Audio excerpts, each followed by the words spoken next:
In the booth, we are back, and we have a special guest today, Nicdali Rivera-Calanoc, who will be fighting on December 7th at Peak FC. 21st professional, if I'm not mistaken, professional MMA fight, is it? Yes, Yeah. and I And yeah. believe it. Sorry? I said I just can't believe it. Like when I first Oh. started fighting MMA, everyone thought I was crazy because I was just a model, and they were like, "There's no way you're ever going to be a professional fighter." Just everyone doubted me, and they all told me that I shouldn't fight. So here I But am. but you were training, you were fighting like way before the modeling, and you were training it at least, right? Uh, Actually, I started modeling before I became a fighter. Or really, even like you weren't even training back then. No, I started modeling when I was 8 years old. Oh my god. Yeah. That's really young. How did that happen? My mom, she always wanted me to be a model. So she put me in beauty pageants, like, like Hmm. those crazy beauty pageant moms. So she did that. And then she took me to a modeling agency and got me signed. And I mean, I didn't do anything like crazy big, like back then they had like JC Penney's catalog. So I did that. I did Hmm. Sears. Um, I did some like kid runway shows, like some hair modeling and stuff like that. And later on, when I got to be like in my teens, I did like some mannequin modeling, like at the mall and stuff like that, and some teen run. Yeah. But yeah, And that was all like, cause I know you grew up. At least you started in Mexico, is it? yeah. And So like my mom's Mexican, my dad's American, and so I they got a divorce, and I was like raised between like both. Like my mom would send me to my grandmother's house, and we would go to my grandmother's house. She has a huge Mhm. ranch like in Mexico. She passed away, but like when she was alive, she had a huge ranch, horses, cattle, like the whole thing. So her and I would go down there every summer, spend the whole summer together, and then I'd spend my winters like, my school year like going to school here. But like it was Mhm. crazy because part of the year, like their school years were a little different. So so I would end up going to school for Mexico for like a month, like each year. So it was kind of interesting. Oh, yeah, that's a good. I mean, that's an interesting upbringing. So you got the like both cultures, and you probably stayed in touch with like your heritage and your family and all that. Oh yeah. Yeah. Like literally told me like we're all like, well, we were not so much now, but like when I was younger and stuff, we were very close. And they all my uncles sat me down, and they basically told me that if I ever didn't know how to speak Spanish, that they would disown me. And do you speak Spanish now? Yes, I do. Okay, good. That's drilled They're into there's very a lot of the yeah. Sorry. Yeah, they're very proud Mexicans. So like, Mhm. it's a very big deal to So where them. did I mean? So it all makes sense now because you're basically you're doing the modeling, you're doing the fighting, and you're doing a lot of different things. So do you find it very important for you not to tie your identity too much into being like one thing? Like on the one hand, maybe it takes away focus on that one sole goal, but like on the other hand, like do you think it's a positive thing as far as your mentality? I do think it's a positive thing. I do believe in the duality of man. We Hmm. are complex beings with multifaceted interest. But to me, fighting and modeling is one thing. If Okay. you watch like Rocky Balboa movies and things like that, like he was like taking pictures and things like that. It's just, I'm just making it a little bit more me. You know what I mean? Like I don't Hmm. just take pictures, like fitness pictures and things like that. I'm a brand ambassador for different brands. Um so to me, modeling and fighting go hand in hand. It's Yeah. one, it's not separate things. Um Now acting and stunts, that's a whole nother thing, which I Yeah. basically put that on the back burner for now while I'm just focusing on my MMA career. That's interesting because you're kind of like building. I mean, because you are a person in this world, but you're kind of like building your character in a sense. Yeah. So yeah, that those two go hand in hand, and it goes hand in hand with like the promotional aspect of fighting. You know, you have a pretty big platform. I'm sure that makes it easier maybe to get fights and different promotions, or at least like promoters wanting to put you on because you bring eyeballs, right? Yeah. And Yeah. thank God for my fans. Literally, I think I thank the universe, God, whatever, like for them every single Mhm. day. Like they literally have been there for me. And also, yes, promotions do want to put me on more because I do have a lot of fans, a lot of followers. They're very supportive of me. They're very vocal. Um, they fly uh, cross country or even from other countries to watch me fight. Yeah.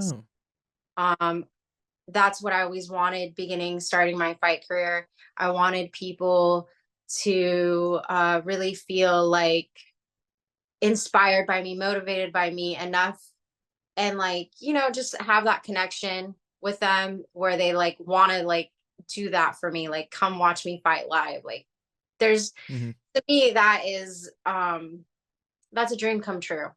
And that means everything to me. And what do you think is like the key for cultivating that fan base? You know. Being yourself and being authentic Hmm. and pushing yourself, pushing, you know what I mean? Like what I mean by pushing yourself is like not being comfortable just doing the same things. Like what I was opposed to doing an OnlyFans Hmm. at first because of the negative connotations that it has. And it still has. Like so many people think that because you have an OnlyFans that you're doing the most, you Hmm. know. But it's not about that. It's about being a content creator and legitimately connecting with your real fans. So I pushed myself and I was like, okay, I'm gonna do this. I'm gonna do OnlyFans, and I'm so glad I did because it just allows me to really see who my real fans are, and interact with them daily. And also just Hmm. other things like I wasn't comfortable speaking on camera. So I took some classes to help me with that. You just whatever it takes for you to get to the next level, Yeah. um, you have to do it. Also, like training partners, I moved to Florida. I am now training at 3 different gyms. I train with some very high level females, and some, like I tell people, like it's never good to be like the best person in the gym. You want to be the person in the middle, and Yeah. y- that's what you want, and that's what I am, and I'm so thankful for that. I'm so thankful for where I am now in life. It's just the thing I think you just said about not being the best person in the gym. It's like I always say to people, you need the one person you beat up, you need the one person you can go toe to toe with, and you need the third person is the one who's beating you up all the time. Yep. Then you have the perfect situation, basically. Yep, Um, I finally have that here in Florida. So how long did it take to find it? Like, because so basically, I mean, you were out for a while, and a lot of people thought you were retired probably, and then last year you came back, and then the whole landscape has probably changed of MMA. So yeah. thank so when I decided to retire 5 years ago, the landscape for the atom weight division it wasn't good. There wasn't a lot of fights. There wasn't. None of the girls Mhm. wanted to fight me at that point. Because I'm a dangerous fighter. I have a lot of fights and I'm a 50% fighter. And I fought a lot of the top girls like back then, like Felice Herring, Angela Magana, they're in the UFC, they're in the top, whatever it is, what they were like in the UFC. And so a lot of the girls didn't want to fight me at atom weight because they're like, oh my God, she like went to decision with those girls, and Mhm. now she's at atom weight and stuff like that. Anyway, like it was really good for me to retire because it allowed all the other girls to like get fights, get exposure, get whatever it is that they needed. Like so for me it was like really really good. It was also really good for me to allow my body to like heal from some of the things. I mean, I never had any serious injuries, but just my mental, and then it allowed me to really work on a lot of things that I had to work on, and basically Hmm. like catch up a lot of skills that I felt like I needed to work on, so that I could be in a position to be a better fighter and more well-rounded. And also I was working for Combate at that time as a matchmaker and talent scout, so it Oh. allowed me to basically see another side of the business. Hmm. I've been in the business of MMA for almost 20 years, and it just allowed me to see a lot of things that I didn't know that I really needed to see as far as the business side of it.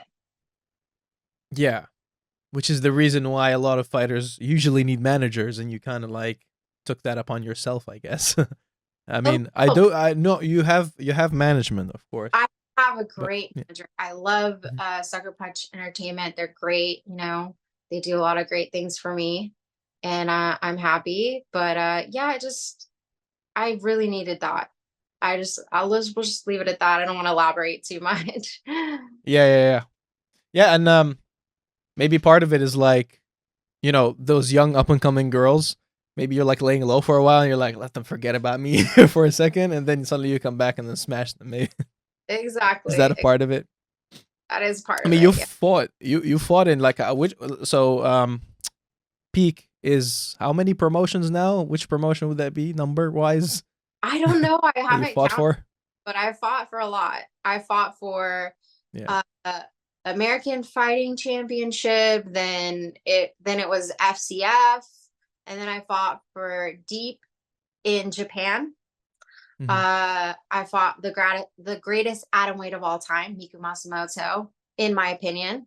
If you look her up, you'll see what I'm talking about. She's a beast. Yeah. She actually did an exhibition fight with Megumi, and they went to decision. Uh, Megumi Fuji. I can't say it right, so please. Yeah. I just Well, call her. Um, and then I fought for Bodog Hook and Shoot, which Bodog was like back then. That was the yeah. promotion I wanted to be on if you couldn't, if you weren't in the UFC. Um, Amazing quality production. Like they would fly in people like on helicopters onto the beach and then like into the ring and stuff. It was just really crazy. Hmm. I'm still kind of sad that I didn't get to like fight on the big show like for that. Um, but still, I got to do it. I won one of the fights by knockout for them, so that was really cool. Um, Combate Americas, Combate, Global. Oh my God, I'm sure I'm missing It's a one. lot. Yeah, there's a lot of them there, and that's why, like you mentioned, Bodog. I wanted to ask you more about that because we hear about the crazy stories about the Bodog days and people getting paid in like cash. They had to take it back strapped onto their bodies. Uh, Basically, sometimes there's a lot of stories. They'd fight on beaches, fighting in the Hell's Angels house. I've heard stories like that. that's cool. I Like, didn't w- know that. you didn't get to do all that. Okay, because I was gonna ask like, what's some of I your crazy memories from the Bodog days? did give me it wasn't this was like back in the day, so but they did give Yeah. me like a cash knockout bonus. It wasn't like a crazy amount, but it like at that time for I think it was like 2008, like I was just like, "Oh my God, like this is the greatest, like Yeah. because, winning by It's like the knockout, movies. uh, Yeah. the fans love that stuff." So, Yeah, yeah, yeah. And had you cultivated that fan base? Did you have like a good fan base back then already, or no? I I I I know it's didn't different because of the social media thing wasn't as big as it it is, or wasn't you know, Instagram wasn't a thing. I think Facebook had just like barely started. It's interesting because like whoever, so my friend Misha Tate, she got me into like doing that whole like Facebook and Instagram. She's like, you should do this, blah blah blah. And then I was like, I don't know. And then she was like, just like, no, look how cool this is. And then I was like, you know what? Yeah, you're right. So no, I had just started that. And it's Mhm. interesting because I have fans from literally when I fought for Bodog Cook and Shoe. Like I have fans that I talk to on my Yeah. OnlyFans from those days, and I'm just like, wow, like you're a real fan. Yeah. That's what you hear for a lot of these fighters that fought on Bodog. Like they already had these fan bases, and like Masvidal was also one of them. You Oh, know, that already had that big fan base from there. Yeah, because they're I yeah, him a little bit on the gram and stuff, and he's so cool. Like he's one of the coolest people ever. yeah, yeah, Helps me. yeah. And so because you also have the comic book, Miss Mexica, is it? Yeah, Miss Mexica. Hmm. Miss Mexica. That's one. Yeah, yeah, yeah. And that's when did that come out? How did that whole thing come about? Because you also have some fans that like the hardcores. They really like they love those comics. Oh yeah. Oh man. So basically I went on vacation to Hawaii and I was inspired by how intact and in tune they are with their culture. And I started just like thinking about that and meditating on that. And then I love comic books. Like I've read comic books since I was about 10 years old. And Catwoman is my favorite comic of all time. But I have others as well, but she's what I idolized. Growing up, I wanted to Mhm. be her. And so basically I started thinking about, well, what if I wrote a comic? What would that look like? And then I started thinking about my culture, um, the native side of it. And then I just started, I've been fascinated with ancient civilizations since I was like 4 years old because my grandmother, she went to the Great Pyramid of Giza in Egypt in her Mhm. 50s. And just having that connection with her and sharing that experience, because people don't really do that. Like where we're from in Mexico, we're from like a small village in Mexico. Um, and so it just fascinated me because at that point in time, I was 4 years old. I didn't know that anything else existed but Mexico. And it Yeah, just fascinated me. And it took me down the rabbit hole of like learning about our own pyramids. Fast forward to like when I'm 13, my mom took me on a tour of Mexico and we went to so many different pyramids in Veracruz. Um, we saw like the big Olmec heads and the Mayan pyramids, and she had a friend that was an archaeologist, and just picking his brain about the myths and what they believed and what their life was like just fascinated me. So all of that was there dormant. And then that was December 2019. So, as you can figure, what happened a few months later, the pandemic, I was just like, what I need to create. I can't just sit here like be all yeah. like, God, what's gonna happen? Like, I'm like, no, I'm gonna create something. Um, at that time I started my OnlyFans April 1st, April Fools. Um, Did and people think it was a joke that you they first? probably they're like, oh, she's Yeah, joking. It was real. Um, so I just started creating it. And it took me 9 months to create. So with my former business partner, who was the artist of the comic book, and so we created issue one. I'm actually gonna after this fight, I'm actually gonna create issue two. I don't know how long awesome. it'll take me because I'm also planning on fighting a lot next year. Yeah, Um, so I probably will take me longer than 9 months because, dividing focus and all that.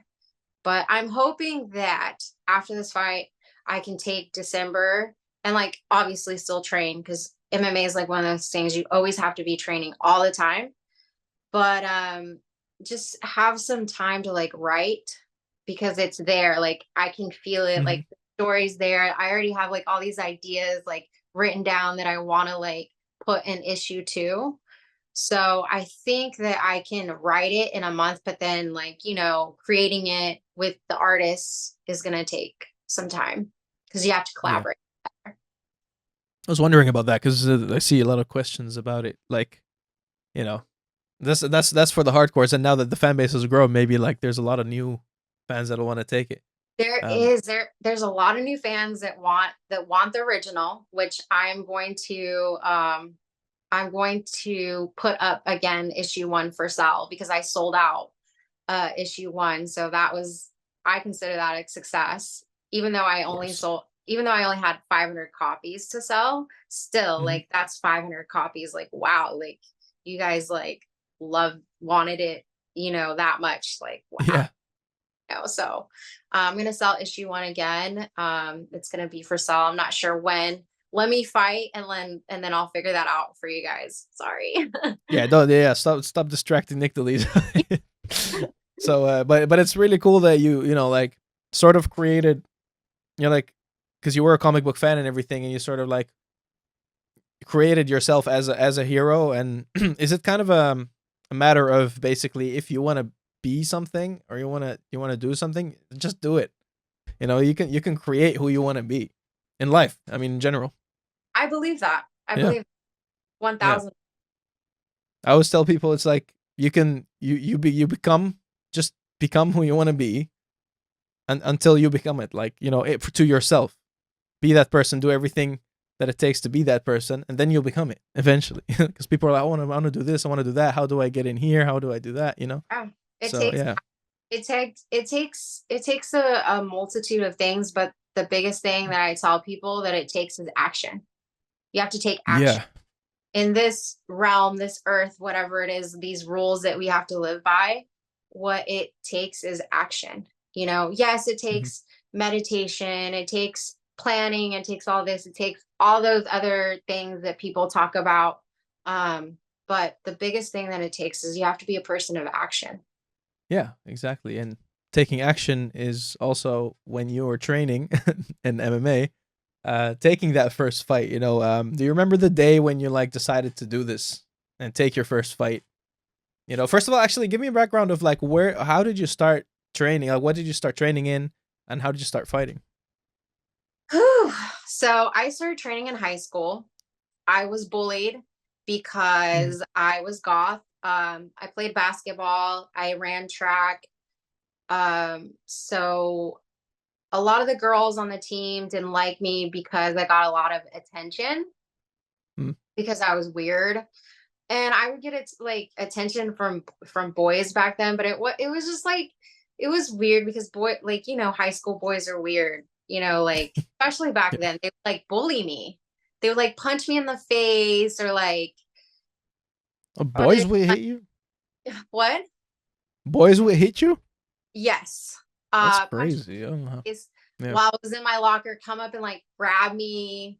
So Wow. my mom basically got sick of me coming home crying about it. So she's like, Nicdali, I'm sick of you coming home crying about it. She's like, you know what? You're gonna learn how to defend yourself. So and I also needed like some extra training for basketball because basketball back then was my life. And so she put me into kickboxing. So that's how that started. And I loved it. Like, oh my God, like just punching, kicking, like being physical. I was like, oh my God, this is so cool, like Yeah. and then like I used it like against my bullies. So one of the bullies, Suddenly you have power. yes. Yeah. One of my bullies on my basketball team, she came up and like headbutted me. She was like, and then I was like, and then she came up to do it again. And I just like teeped her so hard that she like fell on the floor. And everybody was like, what just happened? And then I just looked at her and I didn't do anything else. Like, and she never bothered me ever again. Not didn't say anything, didn't like, Hmm. try anything ever again. And then with the boy bullies, You're here. I see you. It just flashed for a second for some reason. It's weird. yeah. Yeah. So with the boy bullies, like what happened is I would kick them in the balls. Oh, that's so mean. But like you come I up, mean, come on, man. If you put me in a locker, you're gonna get kicked in the balls. balls. What is it? If you're gonna put me in a locker, I'm gonna kick you in the balls. That's fair. Well, they're like sexually assaulting me, so it's not like I like Well, yeah. just like let me kick you in the. No, they were like grabbing me, groping me, doing Ooh. things that like Trump's been accused Yeah. of doing. So Yeah. I was like, nah, Yeah. no more. So, That that's a wild time, man. In school, like I mean, we did have like a lot of that stuff, and I grew up in a pretty violent school, but it was all like it was guys against guys, and it wouldn't like nothing would happen against the girls or anything like that. So that's a wild experience. yeah, I don't know. Like, and I went to like a really nice school. You know what I mean? So I don't, That makes it even it, crazier. I feel like it was just me. Like, people just, I don't know, they just had an issue with me. I don't know. I was weird, like back then being goth wasn't cool, and I was an Yeah, athlete. So it was just a weird yeah. time. But fast forward to like my senior year of high school, I met my partner, husband. He was doing MMA, Mm. and I didn't know what that was at that time. He was calling it Fit NHB. And I was like, No fit? holds barred. Yeah. Yeah, I was like, what is that? And then he was like, oh, do you want to come watch me train? And I'm like, yeah, can we do kickboxing afterwards? And he's like, yeah.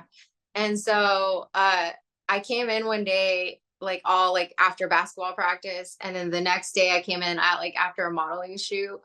And so one of us was like, are you bringing like he's like, I don't mean to put you on blast, but like, are you bringing in two different girls? And then I just started Wow. laughing. And I was like, no, that's me. And then he was like, oh. And then that kind of like, I don't know, maybe like intrigued them or something. But then Yeah. but one of his other coaches was like, hey, let me show you this. Let me show you like women do this too. And I was like, what? I was What? like, really? And then he showed me this hook and shoot fight. I believe one of them was Shelby Walker. She's a pioneer of the sport. I've And heard the name. Yeah. yeah, if you Google her, you'll know who I'm talking about. And real pretty blonde, um, rest in peace. And so I was watching, it was like a very bloody fight. And I was just like, oh my God, like kickboxing's cool, boxing's cool. Like my dad and I used to watch boxing, but like this was like elbows to the face, like knees, like to the face, and just like I was just like, what is this? This is wild. Hmm. But he was like, no, you should do this. You're athletic. Like, I've seen, you play basketball. You're so like fast and this and that. And I was like, I don't know, I don't know. But then I watched Travis working on my Savage go through his first pro fight, like his camp and like everything. Like I was there watching him and just the transformation of it. And then he won. I believe it was the first round. I was just enthralled. I was addicted. From that moment, I knew Immediately. that's exactly what I needed in my life. So Yeah. But then it's like a whole different thing to be the person in there, you know. I And know that, man, it's just like it's just the coolest thing, like you sit yeah, there and you think you can't do something, and then you just keep training and working on it daily. And yes, it is hard. And some days you feel yeah, like giving up, but just overcoming yourself and that delayed gratification is like there's no other feeling like it. I'm sorry, but there yeah. is. And this is why people are like, it's not just a loss when it's a loss. Like people say, why are you so devastated? It's because of everything that went into it.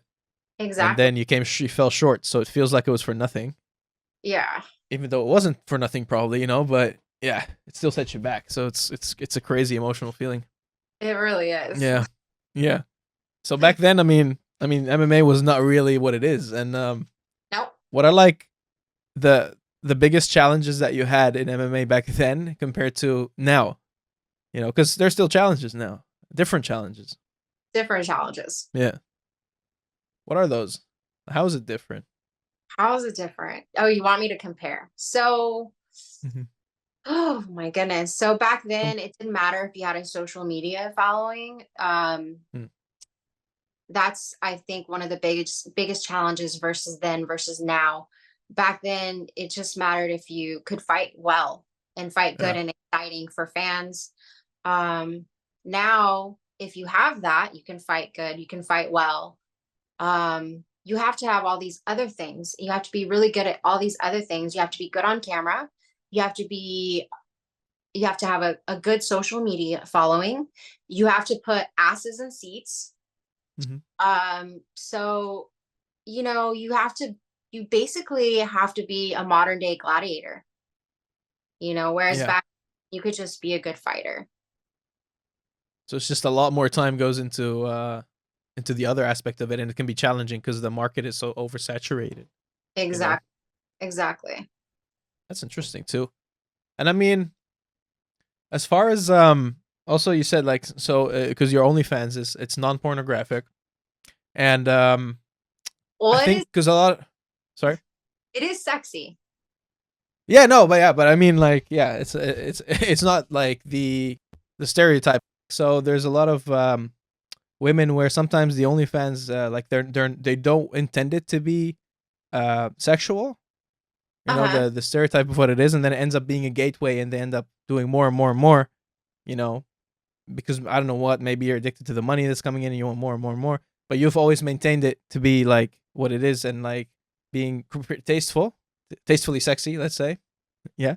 And what's the key kind of to like to maintaining that and like keeping it that way in a sense? Don't get And greedy. not sorry? Don't Yeah, get greedy. don't get greedy. Yeah. Don't get greedy. That's a good advice for life. Don't get too greedy. Yeah. Exactly. That's my biggest Yeah. advice. Don't get greedy, like know what your limits are and stick to those. And that's it. Like I've Yeah. known in life, like when you get greedy, that's when the downfall begins for you. Mhm. Yeah. So you're like cuz you're satisfied with the fans you have, and you sort of convert them into to watch your fights as well, and like build your platform as a whole. And you're like, I don't need more than this. Like, I'm satisfied with what I have, and like the people that wanna follow me genuinely and authentically, like, Yes. are fucking with what I do, basically. Yeah. Yeah. Yes. Like that's my intention is like I want my real fans that love me for like my fighting or my modeling and like vice versa, like convert them either way, that just Hmm. like are really into like what I'm doing and don't and respect my boundaries and understand, because like a big part of it for me is like, yes, I am American. And while American women are very free to do and think and do whatever they want, I'm also Mexican. And being Mexican, like we are very much more conservative. So even the Yeah. thing I do on my OnlyFans, my family's like, you're crazy. Yeah. By the way, like the quality of the shoots, everything you put out is just insane. Like, Oh, comparing thank it you. to other, it's really really good, high level. Um, ho- is it like how do you decide on the themes? Just things that inspire me. Hmm. I have different things that inspire me and from different points in life and I'll sometimes ask my fans like what are you guys interested in seeing, and they'll tell me, but most of the Yeah. time it's different things that inspire me, whether it be like different movies, different comic book characters, things like that, you know, I think different. that's why the quality is probably higher because you're like actually want to put the effort into it to make it perfect because it's for you more than anything. Instead of like, not to say like it's not for like obviously you're putting it out for an audience, but like some people are doing something just because the audience wants it, not Right. for themselves, and you're doing it for yourself because this is something you think is cool and you like, and it's something that you inspired basically. Yes. Yeah. Yeah. Yes. And about this fight now, like, because now you've collected this fan base, and this fan base you're counting on them to sort of buy the pay per view and support your fight career and your return. What can you say about the opportunity that came up? Why peak? And yeah, what do you think of the opponent? So, why peak? So I originally really wanted to fight for karate combat. Yeah. I waited for them to give me a fight. Finally, when they were, so I waited forever for them to get me a fight, and then it didn't happen. So I waited for about 6 months.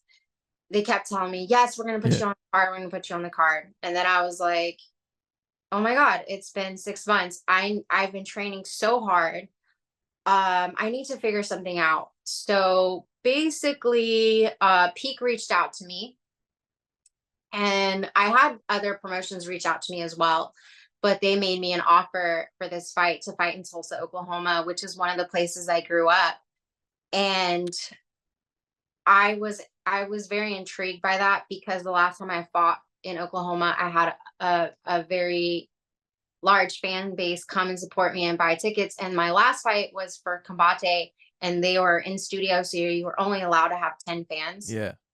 And so that kind of made me sad because there's a lot of people that wanted to come and watch me fight. But they supported me by watching the show because it was one of the most watched shows uh, of their what do you call it? Their season for Hmm. 2023. The episode I fought on was one of the most watched ones. So I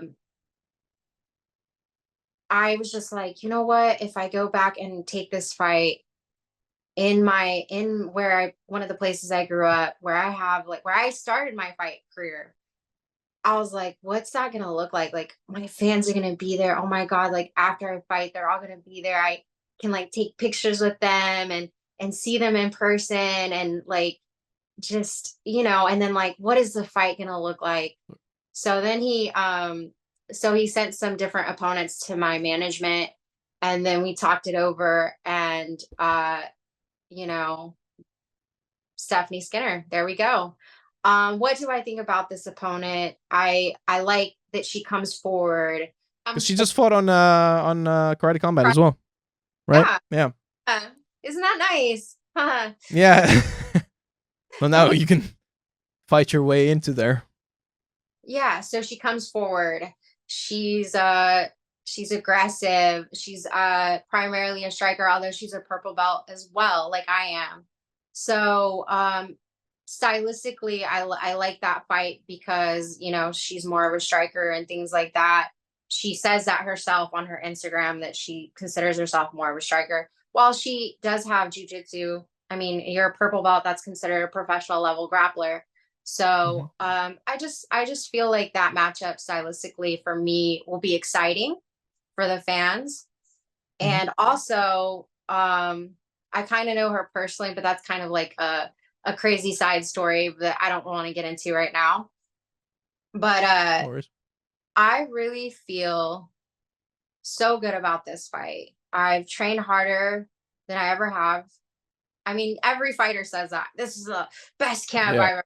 But I legitly feel that way because I literally moved from the West Coast to the East Coast, and I finally have 3 like gyms. Yeah. yeah, I finally have like the perfect mix of like the environment that I feel like a fighter needs.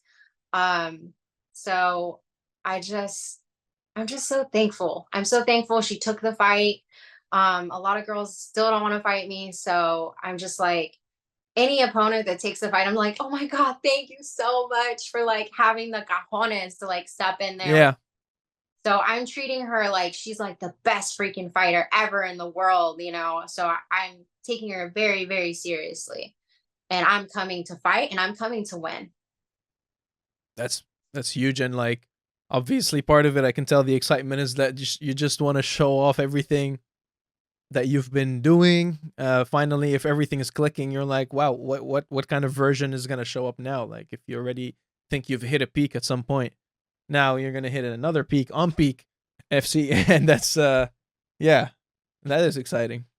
Yeah, putting it all together and really like, kind of getting a taste of all the options you have available as well outside of that and what can come from a win, I guess. Exactly. Right. Awesome. And how can people watch the fight? So they can watch the fight on Peak Fighting Championships app. So you just go there. Right now it's a little bit cheaper. Like if you pre-buy it, it's I believe it's $40. Mhm.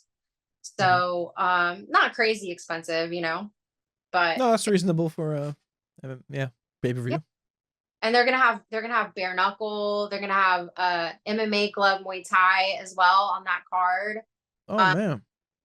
so and my fight's gonna be, in my opinion, I'm gonna make it the most exciting with Stephanie. Her and I are gonna make it the most exciting fight. I mean, I'm gonna finish her, but it'll be exciting. It'll be Uh, exciting fight. until then. While it lasts. And it's gonna be loud in there, hopefully. It's funny Oh, because you see, yeah, I mean, because you mentioned the Combate viewership was the biggest, and now you're probably just curious, like how many people can I get in the building? yeah, If the viewership then was so high, now they're actually gonna be loud inside. Huh. I know. So excited about that. I do know that I have a lot of people coming already. So, and usually people don't buy tickets till like the 2 weeks before the fight. So Hmm. I'm just like, man, like, what is that going to look like? Yeah. I haven't even like sat down and thought about it, like how I'm thinking about it right now, like visualizing it. Like, I'm like, wow, like them shouting my name and them actually knowing how to say it. Is that something you do? Do you do a lot of visualizing? I do. Yeah. As far as do you also think of like fight scenarios and everything like that, or just like the experience as a whole? Everything. All day, Everything. I think about Stephanie Skinner.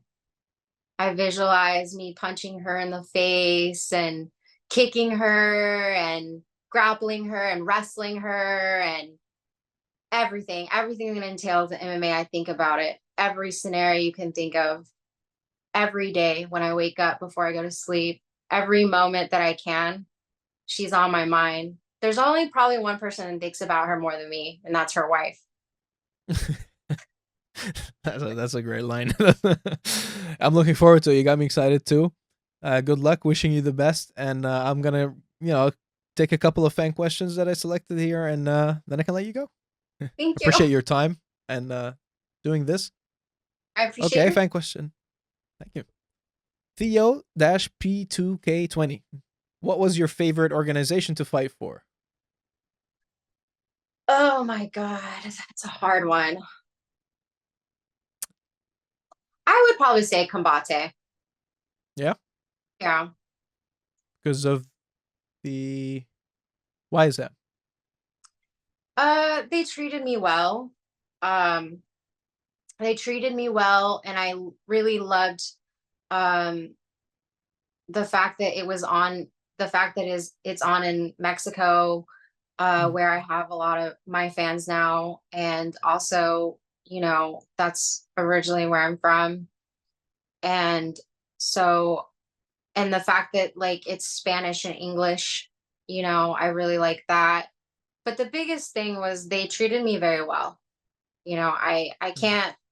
I can't say that they didn't. They did. Nice. That's always important. Like I think people like being respected and valued and feeling like you want to be promoted, like they want to promote you, is always like a one of the more important things as far as satisfaction in a promotion. Yeah. And Mr. Music Army always asks this. What music do you listen to before a fight? So I'm a weirdo and it changes every fight. So I'm not this fight I've been listening to a lot of Biggie, and Oh, also I don't know how to say this artist name. Berlioz. It's Berlioz.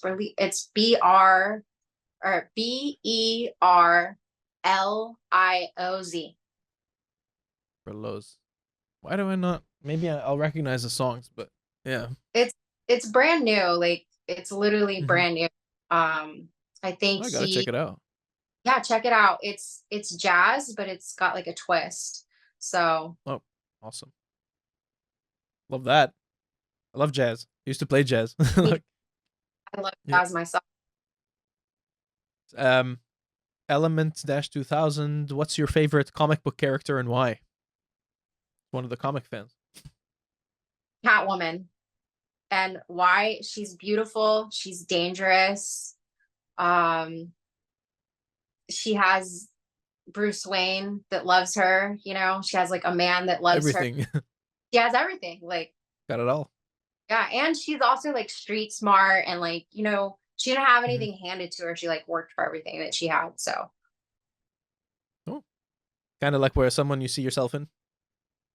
yeah, a little Yeah. bit. Samuel the God 90. How do you have your tacos? Of course, Mexican style, you know, the corn tortillas. Gotta have Hmm. the corn tortillas. Um, Always. or I also like cassava flour tortillas. I make those at home, from scratch.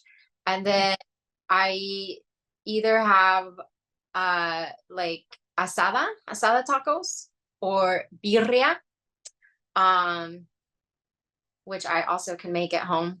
And then onions, and cilantro and lime juice, and then dip them in salsa.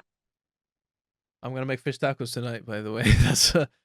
But this is so. It's very disappointing because here in Amsterdam right now, if I want corn tortillas, which are the real, only way you should have them, I have to go to a restaurant and they're pretty pricey here. I can't. Like I have to look. I can't. I can barely find them in stores anywhere. Even Oh, those like we call them tacos here. They import a lot from all over the world. oh wow, Only those and some of them, not all. Yeah, so it takes a lot of effort. oh wow. Yeah, so I gotta die by the taco, live by the taco if I want to do it. Um, Sabi Girani is the last one I'll give you. Who are your current favorite female fighters?